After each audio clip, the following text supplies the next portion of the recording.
Assalamualaikum warahmatullahi wabarakatuh. Sampurasun. Lur, pasti dulur semua pernah bertanya-tanya di dalam hati gitu ya. Kunaon gitu Bapak aing teh selalu di framing negatif. Mulai dari penyembah berhala, Sunda wiwitan, kemudian pencitraan, ya macem-macem lah. Nah sebenarnya jawabannya sangat sederhana gitu. Jawabannya sangat simpel. Nah entah. Jawabannya adalah ya semakin tinggi sebuah pohon maka angin akan semakin kencang. Bener tuh? Ya.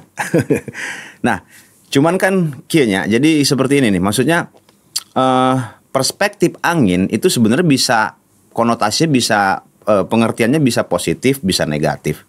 Mungkin bagi beberapa orang angin ini dianggap sebuah halangan. Tapi ingat bahwasanya Bapak Aing adalah seorang yang cerdik. Saya yakin ketika beliau mengalami terpaan angin yang kencang, maka angin itu akan dikelola gitu. Nah angin kan bisa dirubah jadi energi lur, bener tuh. Tinggal dibikinkan kincirnya gitu kan, mesinnya. Jadi angin yang kencang tadi itu dirubah menjadi energi listrik. Kalau seperti ini kan sebenarnya ada transfer energi gitu. Jadi dari orang yang menghembuskan angin, dia pakai energi. Nah oleh Bapak Aing KDM, angin ini ditangkap kemudian dikonversi menjadi energi terbarukan gitu, energi yang baru. Nah akhirnya apa yang terjadi? Ya semakin diterpa, semakin banyak energi yang diberikan kepada Bapak Aing, Kang Deddy Mulyadi, maka akan semakin menaikkan popularitas beliau. Nah itu udah sangat pasti. Karena gini lur, apa yang disebutkan ya atau apa yang disematkan kepada KDM itu sebenarnya kita sendiri pun bingung. Ya salah satu contoh ya, seperti dulu kan ada yang mengatakan di waktu pas beliau masih di Purwakarta gitu kan, beliau menciptakan banyak patung-patung. Nah disebutlah, di framing lah bahwasanya KDM ini penyembah berhala. Emang KDM nyiin patung tuh disembah gitu, kumaha gitu. Jadi kadang-kadang orang itu berpikir supaya orang benci gitu. Ini kan sebenarnya dosa besar loh. Dan mohon maaf yang ngomong ini tuh sekelas orang yang ngerti agama gitu. Kan berdosa gitu. Karena kan ada dua hal yang harus kita catat, bahwasanya KDM ini sebagai seorang Sunda, yang kedua beliau seorang Muslim gitu. Bahkan KDM ini dulu pernah menjadi anggota HMI waktu pada saat kuliah. Terus di framing seolah-olah KDM ini bikin patung dianggapnya nyembah berhala. Hei kamu. Tolong kalau ngomong itu jangan sembarangan nih pakai gitu loh. Ya kan? KDM hanya mau melestarikan budaya dari nenek moyangnya. Salahnya di mana? Kita harus melihat KDM juga sebagai seorang Sunda gitu ya, yang memang menghargai budayanya dan dia berusaha untuk melestarikan kebudayaannya gitu. Dan sebagai seorang Muslim, ya karena agama beliau adalah Islam, beliau melaksanakan puasa sunnah Senin Kemis. Puasa sunnah, yang sunnah aja dikerjain apalagi yang wajib. Bener tuh? Ya.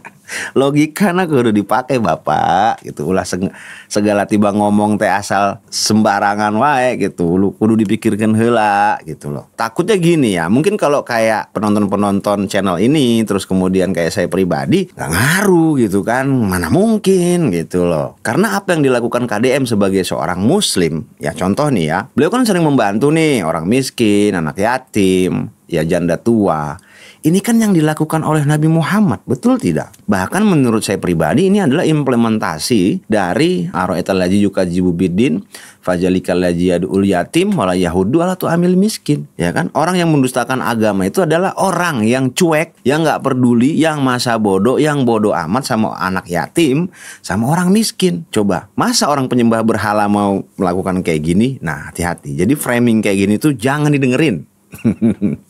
Kalau ada orang yang ngomong kayak gini, udah tinggalin aja, ya kan, gitu. Karena di sini saya merasa perlu untuk meluruskan supaya buat teman-teman yang lain yang mungkin sempat termakan, gitu. Di Purwakarta itu dulu dibikin patung itu kan hanya untuk mempercantik, memperindah kota Purwakarta. Apa bedanya dengan patung Sudirman? Ayo, apa bedanya? KDM ini udah masuk kepada fase pengamalan. Nah, kebanyakan orang kita kan ngaji nih, belajar. Ya ngaji terus. Belajar aja, tapi nggak dia malah-malin. Tapi KDM itu konsepnya dia kayaknya gini. Cukup ngaji, dia udah tahu, udah ngerti, nah tinggal pengamalan. Dan kita sendiri kan harus paham betul bahwasanya yang diamalkan itu sesuatu yang bermanfaat buat orang lain. Ya kan, Nabi Muhammad, Nabi kita sendiri, Nabi Muhammad SAW itu diciptakan untuk seluruh alam, memberikan rahmat kepada seluruh alam. Nah, jadi dengan hadirnya KDM ini menurut saya ketika di framing dia itu melenceng dari agama, ini sangat tidak tepat, Bapak. Ini sedikit ngaco gitu loh. Karena KDM ini karena dari tampilan akhirnya di framing. Nah, masalah KDM pakai ikat. Ikat itu kan ada filosofinya. Nah, saya sendiri kurang begitu paham, cuman yang saya dengar itu dari orang-orang tua bahwasanya supaya pikiran kita fokus gitu. Supaya pikiran kita nggak melenceng kemana-mana, supaya ketika kita dalam perjalanan ada yang mengganggu kita, ya godaan gitu kan, kita nggak tergoda, supaya pikiran kita tetap pada tujuan. Itu tujuannya, makanya dikasih nama ikat. Sama kayak kita muat suatu barang nih di mobil, kalau nggak diikat acak-acakan begitu. Nah, jadi jangan selalu diarahkan ke sesuatu yang berhubungan dengan klinik lah, berhubungan dengan ya apalah gitu. Ya jangan ya. Lalu kemudian secara pemahaman gitu ya, KDM ini sangat paham betul bagaimana dia mengasah rasanya gitu. Jadi kan manusia itu ada cipta, rasa, karya, karsa. KDM ini menyeimbangkan gitu. Dan sesuatu yang terbaik itu adalah sesuatu yang seimbang ya. Jadi dia tuh ngomong tapi juga action. Karena apa? Kalau nggak seimbang, jangankan manusia, pesawat, kalau sayapnya cuma satu, nggak akan bisa terbang sampai kiamat. Atau sayapnya dua tapi nggak seimbang, yang satu beratnya 1 ton, yang satu beratnya 500 kilo, ya udah nggak bisa terbang gitu. Jadi memang KDM ini menurut saya pribadi dia sangat seimbang. Dia sering berkata, sering ngomong, dan yang diomongkan tuh selalu diimplementasikan. Dan banyak juga orang memframing, wah dia mah kalau ada yang viral doang. Kata siapa Bapak? Justru kita butuh pemimpin yang seperti ini, yang kalau ada apa-apa gercep ya. Ketika ada sesuatu di lapangan langsung datang, ya kan, langsung diberesin masalahnya, dianalisa ini kesalahan siapa, yang bersalah tetap dikasih punishment, yang berprestasi tetap dikasih reward. Nah ini kan bagus, dan inilah yang selama ini sudah sulit kita temukan di negara kita. Beliau tuh baik terhadap orang yang jujur, tulus, terbuka, ya kan, nggak berbohong, baik banget. Tapi jangan salah, kalau kalian belum pernah ngeliat KDM marah ya, nah lihat aja video-video beliau yang dulu-dulu, yang ada orang yang jualan ciu, jualan opil itu, narkoba. Bahkan yang belakangan kemarin itu yang di panggung, yang acara nganjang ke warga, itu kan marah. Itu seperti itu KDM, itulah karakteristik beliau. Dan memang kita butuh pemimpin yang kayak gitu. Kita nggak butuh pemimpin yang cuman pelahak-pelohok, apa-apa tuh selalu bentuknya itu normatif gitu. Kalau ini kan responsif, maksudnya to the point. Jadi memang kalau menurut saya gitu, KDM ini makin kesini makin banyak yang disukain. Kemudian sisi lain yang kita lihat dari KDM adalah beliau sangat mencintai alam. Alam itu bagian yang tidak boleh terpisahkan dari kehidupan manusia. Makanya ketika kita merusak alam, itu akan ada dampaknya buat kita. Nah, contoh waktu beliau dulu nyinyirin masalah pohon dipakein sarung. Itu tuh tujuannya apa? Memuliakan pohon, bukannya disembah, Pak. Kalau dipasangin sarung, nih alasan logisnya ya. Orang kan segen nih mau dipaku, mau dipasangin spanduk. Lebih bagus mana? Dikasih sarung apa dipasangin spanduk? Ya kan? Kalau bahasa beliau tuh pasangin spanduk sedot WC gitu. Lah kan mendingan dipakein sarung. Ya. Jadi jangan apa-apa tuh dipelintar-pelintir, kasihan masyarakat, Pak, gitu. Kita tuh sering ya kalau misalnya masuk ke sesuatu tempat yang belum pernah kita kunjungi, entah itu hutan, leuweung gitu kan, laut, pantai, gunung, kita selalu diajarin sama orang tua kita, sok punten-punten gitu, harus bilang maaf, permisi gitu. Ini tuh sebenarnya sangat luhur loh, Pak, artinya. Artinya apa? Gini, dengan kita lewat masuk ke hutan itu, ya, ada berapa rumput yang terinjak oleh kaki kita. Rumput makhluk hidup bukan? Makhluk hidup, Pak. Hak makhluk hidup itu sebenarnya ada di tangan Yang Maha Kuasa. Jadi kita masuk ke situ tuh punten-punten bukan kepada, ya kalau kita kan sering menganalogikannya sebagai penghuni sana. Benar penghuni sana. Cuman kita mengarahkannya itu kepada setan, kepada siluman. Ya bukan cuman mereka, tapi kepada makhluk hidup yang ada di sana. Siapa makhluk hidup itu? Ya semuanya yang hidup di situ. Ya kayak tadi rumput kan hidup Pak. Mungkin kita injek, ada semut yang lagi lewat, tanpa sengaja kita injek. Jadi kita udah ngomong dulu, kami mohon maaf dengan lewatnya kami ke sini kalian akan sedikit terganggu gitu. Jadi alam itu bisa mencerna omongan kita, bisa merasakan energi yang kita berikan kepada mereka melalui ucapan kita, perbuatan kita. Ya kan nggak mungkin kita jalan tuh pilih-pilih ya gitu kan. Nah kita pilih nggak nginjek rumput, ya nginjek tanah, tahu-tahu ada semut yang lewat, tahu-tahu ada nyamuk yang terpaksa menggigit kita karena memang dia harus makan dan kita terpaksa juga harus pukul gitu, ya kan? Jadi kata-kata punten ini, mohon maaf ini, permisi ini itu sangat sakral Pak sebenarnya. Kami sebagai orang Sunda itu sangat menjunjung tinggi hal ini. Nah, jadi kata-kata itu mewakili semuanya. Nah, kita punya tujuan gitu kan, kita mau naik gunung misalnya. Di dalam perjalanan kita naik gunung nanti ada ranting pohon yang kita pegang terus patah gitu Pak. Jadi sampai ke sanalah tingkat spiritual Kang Deddy Mulyadi. Tumbuhan aja disayang gitu ya. Hewan aja disayang, komodo jelema apalagi manusia gitu. Memang menjadi sosok yang seperti KDM ini sangat sulit, apalagi zaman sekarang. Jadi mungkin banyak pihak-pihak itu yang ketika nggak ada benefit buat dia, nggak ada keuntungan buat dirinya, ya udah diserang gitu. Apalagi selama ini mungkin gitu banyak sistem yang tidak sesuai dan ketika beliau masuk, itu tuh dilurusin semua. Banyak komentar netizen yang mengatakan KDM ini seperti membersihkan kebun yang bala gitu. Nah, nggak ada niatnya mau ngusir ular atau apa, tapi ketika dibersihin ini kebun, keluarlah ular, keluarlah beri, tikus, aya di bagong, aya di segala endah. Nah, jadi secara tidak langsung orang-orang yang terganggu ini kan mau menyerang balik. Itu aja prinsipnya. Tapi ingat, KDM ini kalau bahasa kami itu, bahasa saya, dia sudah 100% menyerahkan hidupnya kepada Tuhan gitu kan, dengan cara memberikan yang terbaik manifestasi kepada masyarakat. Jadi udah gak ada yang ditakutin. Orang kalau udah seperti itu Pak udah gak ada yang takutin. Makanya mau diteror bom, mau di apa, gak ada. Dikirim ular ya kemarin terakhir juga. Sebagai seorang Sunda yang memang menghargai kebudayaan Karuhun, sangat wajar kalau beliau itu menjunjung tinggi adat budayanya. Begitupun sebagai seorang Muslim, beliau sangat taat ya. Dan masalah ketaatan itu sebenarnya kita manusia hanya bisa melihat saja gitu. Karena ketaatan itu kan ranahnya Tuhan kalau kata beliau. Jadi seseorang taat atau tidak itu yang berhak menilainya hanya yang memiliki ketaatan siapa? Allah Subhanahu wa Ta'ala atau Tuhan yang Maha Esa. Kita lihat dari KDM adalah beliau sangat mencintai alam, ya terutama hutan. Kenapa? Hutan dan sungai. Nah, ini kata kuncinya. Hutan dan sungai itu beliau sangat notice sekali. Kenapa? Karena gini Pak, dari zaman dulu sungai itu adalah tempat peradaban. Jadi kayak di Mesir ada sungai Nil, ya. Kemudian di India ada sungai Gangga. Kemudian banyak sungai-sungai yang lain yang dia itu pusat peradaban di tempat itu. Yaitu gak jauh dari sungai. Kita kan butuh air Pak. Tapi anehnya di tempat kita sungai ini malah dicemari. Begitu Bapakku. Hei. Kita tuh kayak orang butuh tapi malah ngerusak. Kita butuh air tapi airnya kita rusak. Giliran kita banjir kita teriak-teriak. Inilah yang mau diluruskan oleh KDM. Dan memang menurut saya pribadi tidak mudahnya KDM untuk membuat kebijakan dan memang cenderung selalu diserang. Karena orang-orang kita ini kadang-kadang ya, bukan kadang-kadang sih ya, kebanyakan tidak begitu paham konteks. Ini konteksnya apa, nanti dipelintir-pelintir, di framing, ditarik ulur ke segala macam, ntar jadi larinya kemana gitu. Jadi harusnya kan nggak seperti itu Pak.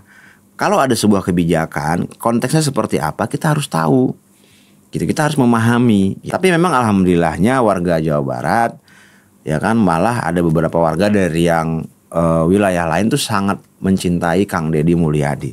Dan ini Pak, kalau tanpa restu semesta ya secara spiritual, ini tuh nggak mungkin Pak gitu. Jadi alam ini sangat mendukung. Ya contoh kayak kemarin kejadian longsor yang di tambang galian C Gunung Kuda itu. Kan KDM waktu pas jadi anggota DPR RI udah ngomong gitu, ini mendingan ditutup. Nah terus ada orang yang menyalahkan, wah udah tahu berbahaya kenapa nggak waktu ditutup waktu itu. Hei, dulu itu Bapak Aing mah can boga wewenang gitu. Nah ayeuna kunaon istilahna lainna pohonya, tapi kan Bapak Aing pegawainya loba Pak, pekerjaannya banyak. Ya kan, bayangin baru 100 hari aja udah banyak banget kebijakan-kebijakan gitu loh. Nah kebijakan ini kan memakan waktu, tenaga, pikiran. Kalau ada yang kemarin tuh di VT saya itu lewat, ya udah KDM itu silakan berkoordinasi dengan bupati. Iya udah gitu kan. Dan harusnya kan gini, yang proaktif itu kan dari bawah. Nah KDM kan yang diurusin bukan cuma satu tempat doang Pak. Dalam hal ini mungkin kemarin Cirebon gitu.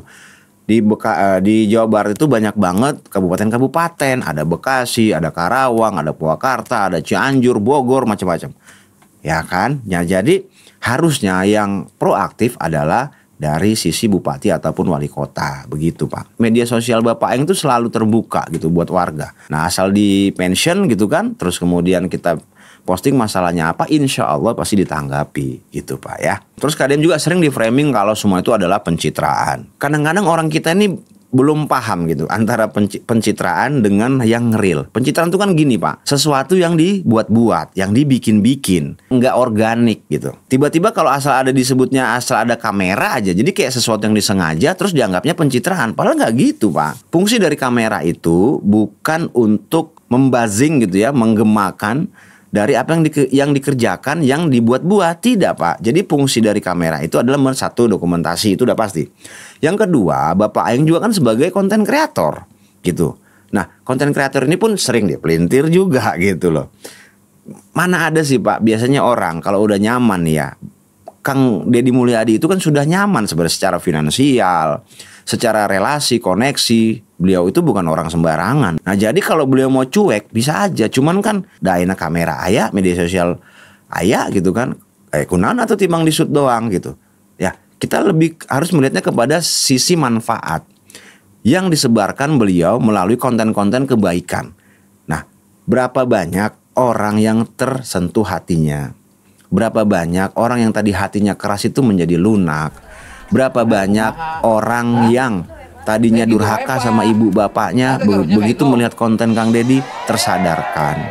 Berapa banyak orang anak yatim yang diangkat jadi anak asuh oleh KDM dan diurusin semua sekolahnya, makannya, pendidikannya diurusin Pak. Kang Deddy ini bisa mencapai sesuatu ya sampai dengan detik ini nih menjadi gubernur menurut saya ya.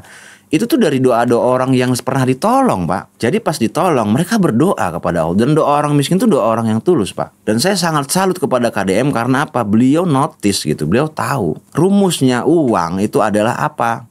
Semakin dibagikan gitu, semakin disedekahkan, itu akan semakin banyak. Ya terlihat sampai dengan detik ini tuh harta KDM tuh gak habis-habis gitu. Beliau gak tertarik untuk menjadi pengusaha apa gitu. Uangnya banyak, bukan nggak bisa Pak. Mungkin ada gitu ya, usahanya kan kayak di pertanian ya, sawahnya memang luas, sapi juga banyak. Tapi nggak punya korporasi semacam pabrik apa yang merusak alam gitu-gitu, nggak mau beliau. Karena beliau dengan alam itu sudah merasa sebagai satu kesatuan, nggak hiji gitu, udah menjadi satu. Karena beliau berprinsip seperti tadi, kalau aku merusak alam, maka alam akan berbalik merusakku gitu. Makanya pas kejadian waktu beliau di Gunung Kuda itu di Galianse itu 3 tahun yang lalu, pas beliau menjadi anggota DPR RI, beliau ngomong, "Lu Pak jangan macem-macem sama alam. Aku ngomong nih ya sama alam." Tuh kan, KDM ngomong, dia ngerti secara spiritual kita ini bisa berkomunikasi dengan alam. Dan saya mau share sedikit pengalaman pribadi saya gitu ya. Jadi saya tuh pernah mengalami penyakit yang panas, ini badan tuh panas. Dari ujung kepala sampai ujung kaki. Saya udah minum obat tapi nggak sembuh juga. Terus kemudian saya tuh minta petunjuk gitu sama Allah gitu. Ya karena kebetulan agama saya adalah Islam. Saya minta petunjuk, saya mohon sama Allah, ya Allah sembuhkanlah penyakit panasku ini. Karena udah hampir 3 hari dan panasnya nggak turun-turun. Saya tuh semacam ada yang membisikkan gitu. Ya udah ambil aja apapun yang berbentuk tumbuhan di sekitarmu. Nah pada saat itu istri saya nanam pohon serai di belakang rumah. Saya cabut Pak, saya suruh cabut, terus kemudian saya taruh aja di bagian-bagian badan saya yang panas. Dan ajaibnya Pak, itu langsung rerep Pak panasnya. Yang kedua saya ngalamin lagi gitu. Jadi saya pindah rumah gitu kan, rumah baru ya mungkin masih gimana lah situasinya, belum menyesuaikan, energi kitanya belum balance. Saya mengalami hal kayak gitu juga. Tapi di situ kan saya ingat gitu bahasanya apapun di sekelilingmu ya. Jadi nggak mesti daun serai. Pada saat itu kebetulan di rumah yang baru ini Pak, banyak pohon johar gitu. Pohon johar itu yang daunnya kecil-kecil gitu, yang pohonnya rada tinggi. Itu saya ambil Pak. Udah, saya baca bismillah, saya baca salawat, saya tempelin ke kepala saya, ke badan saya yang panas. Rerep juga, dan daun itu panas. Jadi ternyata atas izin Allah gitu ya. Jadi memang alam ini disiapkan, diciptakan untuk kita gitu Pak. Jadi KDM memahami betul nilai spiritual dari hal ini. Antara kita dan alam itu nggak boleh saling merusak, harus saling menghargai. Dan saya yakin banyak ajaran agama apapun yang mengajarkan hal ini gitu. Contoh kalau di Islam tuh gini, tanamlah satu pohon walaupun besok kiamat. Saya pernah dengar tuh Pak. Kemudian kalau lagi berperang tidak boleh menebang pohon gitu. Terus kemudian kalau kita terpaksa menebang pohon, kita harus baca bismillah gitu. Kalau dulu kata orang tua saya. Kalau di Sunda itu ya punten-punten gitu. Kita minta maaf karena satu kebutuhan gitu kan. Kita harus menebang sebuah pohon. Nah itu penting Pak. Lalu kemudian konsepsi antara diri kita dengan alam ini banyak juga diterapkan oleh orang-orang yang meditasi ya. Nah, menyatu dengan alam. Terus kita sendiri nih ya Pak, kalau kita misalnya ngeliat sunset, ngeliat sunrise, itu bahkan kita kejar mau kemanapun kita datang. Yang kita rasakan pada saat itu apa? Rasa tenang. Bahkan saya juga baru kepikiran gitu kemarin, banyak orang stres itu datang ke psikiater. Atau banyak orang yang lagi pusing itu dia larinya ke hal-hal yang negatif gitu. Dia minum minuman keras, dia mabok-mabokan. Padahal ada obatnya Pak gitu. Dan ini pernah juga saya alami, pengalaman saya pribadi. Pernah suatu saat saya sangat pusing gitu kan. Nah saya duduk aja tuh. Jadi duduk di pinggiran kali. Saya duduk, saya bawa joran, tapi saya gak mancing gitu, biar gak dikatain kayak orang blow on gitu kan. Saya taruh aja pancing. Nah itu di sebelah kiri saya itu matahari terbenam Pak. Dan itu indah banget. Itu ada semacam di diri ketenangan gitu. Itu bukan sesuatu yang salah gitu. Itu adalah energi gitu loh. Nah kemudian energi ini itu bisa diserap oleh diri kita karena kita ini pun bagian dari energi tersebut. Itu. Jadi akhirnya kita bisa merasa sedih, merasa senang. Kalau kita sedih, kita lagi sedih nih, ya kita kemudian senangkan ya kan oleh situasi alam yang kita lihat pada saat itu. Bahkan orang tuh rela capek-capek naik gunung gitu kan, hiking. Buat apa sih Pak? Buat melihat sunrise, ya kan, matahari terbit. Betul nggak? Padahal kan resiko naik gunung itu bahkan nyawa taruhannya. Tapi orang rela. Nah ini adalah sebuah simulasi yang dihadirkan oleh alam. Itu tuh menyediakan hal-hal yang baik buat diri kita. Dan Kang Deddy Mulyadi dalam hal ini sangat paham betul. Nah jadi intinya adalah dalam video ini saya hanya ingin menyampaikan bahwasanya apapun itu, framing terhadap KDM itu adalah sebuah angin, sebuah energi yang masih bisa dikelola. Semakin banyak angin yang menerpa ya kan kepada Kang Deddy, maka semakin banyak energi yang diserap oleh Kang Deddy Mulyadi. Dan saya yakin suatu saat energi ini akan menjadi sesuatu yang sangat powerful, terutama buat masyarakat karena beliau sangat mencintai rakyatnya. Mau itu warga Jawa Barat, mau warga manapun. Kayak kemarin tuh ada yang dari Sulawesi Tengah datangnya disambut gitu kan. Gak ada pilah-pilah, lain warga aing. Ente. Jadi KB rata, jadi semua itu diratain. Dan semua adalah masyarakat Indonesia. Dan beliau sangat-sangat menghargai orang-orang yang sudah effort gitu. Oke Lur, mungkin sampai di sini dulu video kali ini. Terima kasih sudah menonton. Mohon maaf atas narasi yang belum tepat pada tempatnya ataupun fakta data yang masih belum benar. Silakan respon kalian ditunggu di kolom komentar. Sampai ketemu di video selanjutnya. Assalamualaikum warahmatullahi wabarakatuh. Hatur nuhun.